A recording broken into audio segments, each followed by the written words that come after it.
आँच ज़्यादा रही और आलू तो कम छिल रहे हैं।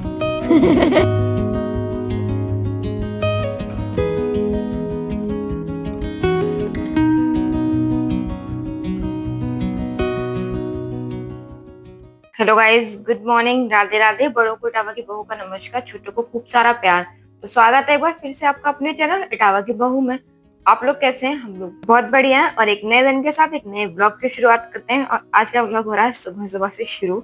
मतलब मैं ना मार्केट गई थी, मैं अपने टेलर जो है उनके पास गई थी। और मैं जैसे ही आई तो मैंने देखा कि एक बुआ जी हैं, हमारे जानने वाले हैं।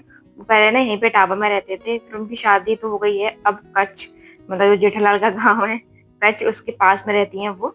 और चाचा जी रहते हैं आगरा। तो वो लोग आए थे यहाँ पे, मतलब ना इटावा में शादी थी तो वो लोग आए थे, फूफा जी वगैरह। तो मैं आई तो वो घर पे मुझे बैठे मिले और मुझे पता नहीं थी पहले से कि वो लोग आ रहे हैं। माँ नहाने गई थी तो उनकी चाय वगैरह मैं बनाने लगी। और यहाँ पे आप सोच रहे हो कि मैं इतना हंस हंस के किससे बात कर रही हूँ। तो सुबह सुबह का ही टाइम है, ये है मेरे हस्बैंड जी। वो ना फूफा जी थोड़े मजाकिया टाइप के हैं, तो ना मैंने उनसे पूछा, क्योंकि कभी भी कोई आता है ना तो मैं पूछ लेती हूँ कि मतलब कोई ऐसा तो नहीं है जैसे डायबिटीज हो तो फीकी चाय के लिए। पर मैंने यही पूछवाया, मैंने पूछना कोई फीकी चाय के लिए तो नहीं है। तो फूफा जी बहुत मीठी चाय पीते हैं, मतलब इतनी जैसे माँ पीती है एकदम होठ चिपकाने वाली। वो और दीदी मतलब फूफा जी की बेटी, वो दोनों ना ऐसी चाय पीते हैं। तो वो बोले कि हाँ ये बाकी सब तो फीकी ही पियेंगे, हम ही पियेंगे मीठी वाली। तो मुझे लगा, मैं सच में कहीं मतलब सबको डायबिटीज तो नहीं है, पर मैं उसमें एक छोटे बच्चे भी थे, मतलब चाचा जी के बेटे भी थे, मैंने उन्हें तो नहीं होनी चाहिए। तो मैंने पूछी, जब दोबारा जाके मैंने कहा मैंने दोबारा ढंग से पूछ के आओ अपने हस्बैंड से। तब बुआ जी बोली कि ये फालतू की मजाक कर रहे हैं, ऐसा नहीं है, हम लोग नॉर्मल जैसी होती है वैसे पियेंगे और ये पियेंगे एकदम होठ चिपकाने वाली मीठी। मैंने कहा अच्छा, मैं अब समझ में मुझे आई। तो ना यहाँ पे मैं वही कर रही थी, मैंने ना पहले सबकी जो नॉर्मल चाय थी वो छान ली और उसके बाद मैंने डाली उसमें चीनी एक्स्ट्रा, फूफा जी और दीदी के लिए। और जब मैं आई थी ना तो मतलब 11 बज चुके थे, तो मेरी वीडियो का टाइम था। तो टीवी में ना मेरी वीडियो चल रही थी, मैं जैसे मैं चला देती हूँ हमेशा अपनी टीवी में, सब लोग देख लेते हैं एक ही बार में। और वो लोग आ गए होंगे, मैं चला के मार्केट चली गई तो उन्होंने देख लिया कि मतलब मेरा चैनल है। मैंने वैसे किसी को नहीं बता रखा, आप सबको पता है कि मैंने किसी को बताया ही नहीं है कि मेरा चैनल है या मैं यूट्यूब पे वीडियोस बनाती हूँ।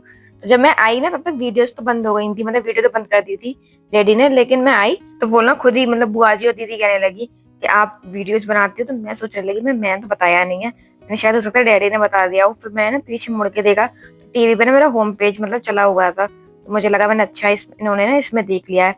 तो मतलब वो लोग भी ना बहुत तारीफ कर रहे थे कि नहीं अच्छी चीज है, हम लोगों को बहुत अच्छा लगा जान करके तुम मतलब वीडियोस बनाती हो ये सब। तो मुझे अच्छा लगा, मतलब जब लोग तारीफ करते हैं ना आपके एफर्ट्स की तो मुझे बहुत अच्छा लगता है। और यहाँ पे ये देखिए वो लोग जा चुके थे, जब वो आए थे ना तो मैं नहाई नहीं थी, उनके जाने के बाद मैं नहाई। और यहाँ पे हो चुका है खाने का टाइम। तो आपने देखा होगा बेटू को मैंने ना मतलब कोशिश करती हूँ धीमे धीमे से हर चीज सिखाने की। तो मतलब डैडी ने सिखाया है, ऐसे डैडी करते हैं खाने खाने से पहले ना हाथ जोड़ते हैं, मतलब भगवान को थैंक यू बोलते हैं कि हमें खाना मिला उसके लिए।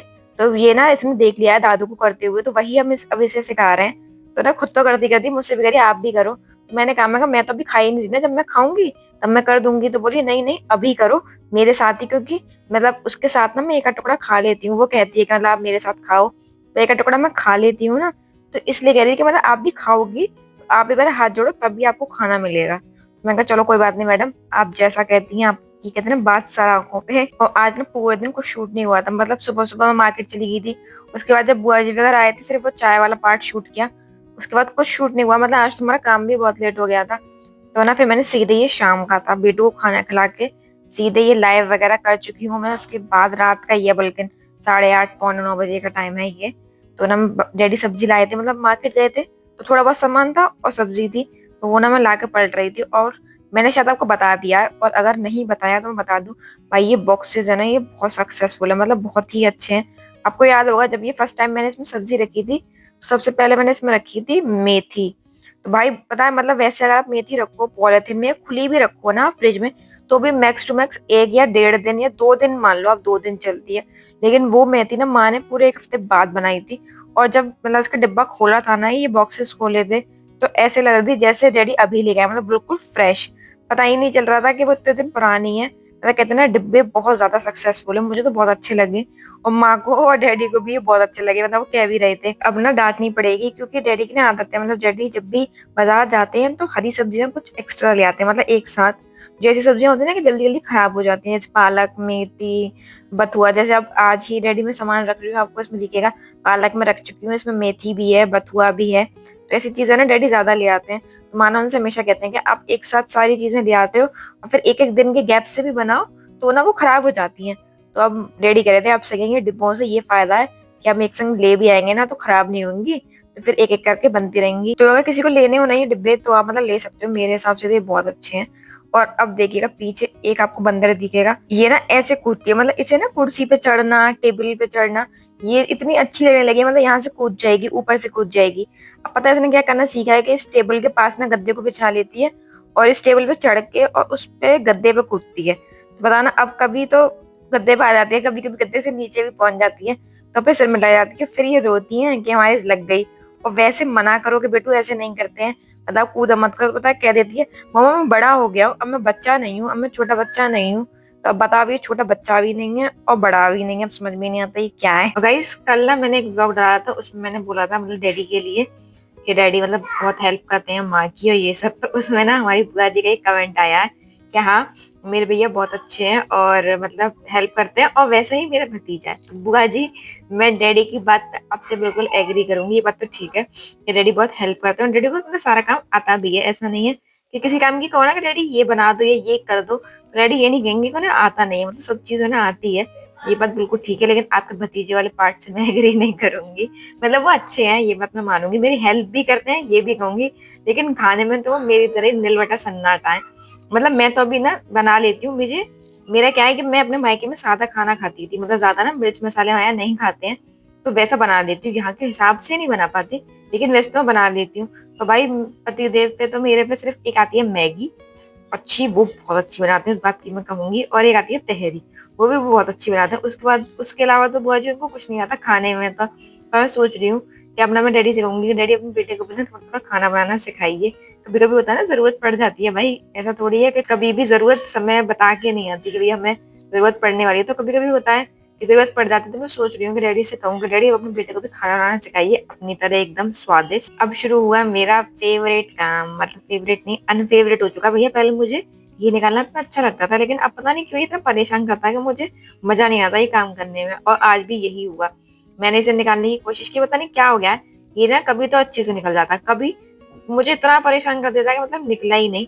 और यही हुआ आज भी, ये निकला नहीं। मैंने ना इसे ऐसे ही रख दिया साइड में, मैं कहा थोड़ा ये नॉर्मल हो जाए, क्योंकि ठंडा था थोड़ा शायद, मैं शायद इसके लिए नहीं निकल रहा, तो मैंने ये रख दिया, मैं शायद हो जाए, चलो होगा होएगा, पर वो हुआ ही नहीं। और जैसे कि आपको पता है ये वीडियो है मंडे की, मंडे को बनता है मेरे भगवान जी का भोग में हलवा, वही मैं बनाने लगी थी कि हलवा मतलब मैं हलवा बनाऊंगी। और आलू उबाले थे मैंने साइड में, तो वो किए थे आलू फ्राई डैडी ने। इसी बात पे तो डैडी की इतनी तारीफ हुई थी, तो वही ना माँ साइड में आलू छीलने लगे थे, मतलब माँ को मैंने दे दिए थे आलू छीलने के लिए, और तब तक मैंने बना दिया था हलवा भगवान जी का, क्योंकि फिर डैडी करेंगे आलू फ्राई। और डैडी ना मतलब प्याज डालते हैं आलू फ्राई में, तो ये था कितना भी ना आप संभाल के डालो थोड़ी बहुत चीटें आ ही जाती हैं। तो मैंने कहता ना रिस्क नहीं लेना चाह रही थी बिल्कुल भगवान जी के भोग के साथ, इसलिए मैंने ना ये पहले ही बना के और भगवान जी को भोग लगा दिया था। उसके बाद मैंने कहा मैंने डैडी अब ना आप मतलब फ्राई कर लीजिएगा, मैं पहले भोग लगा ही देती हूँ। क्या कर रही है, हंस क्या रही है, क्यों हंस रही है बता, है क्यों हंस रही हो? माँ जी की हेल्प करा रही है। हाँ अब बताओ क्या कर रही थी, माँ जी की हेल्प करा रही हो आप? हाँ। कैसे करा रही हो हेल्प?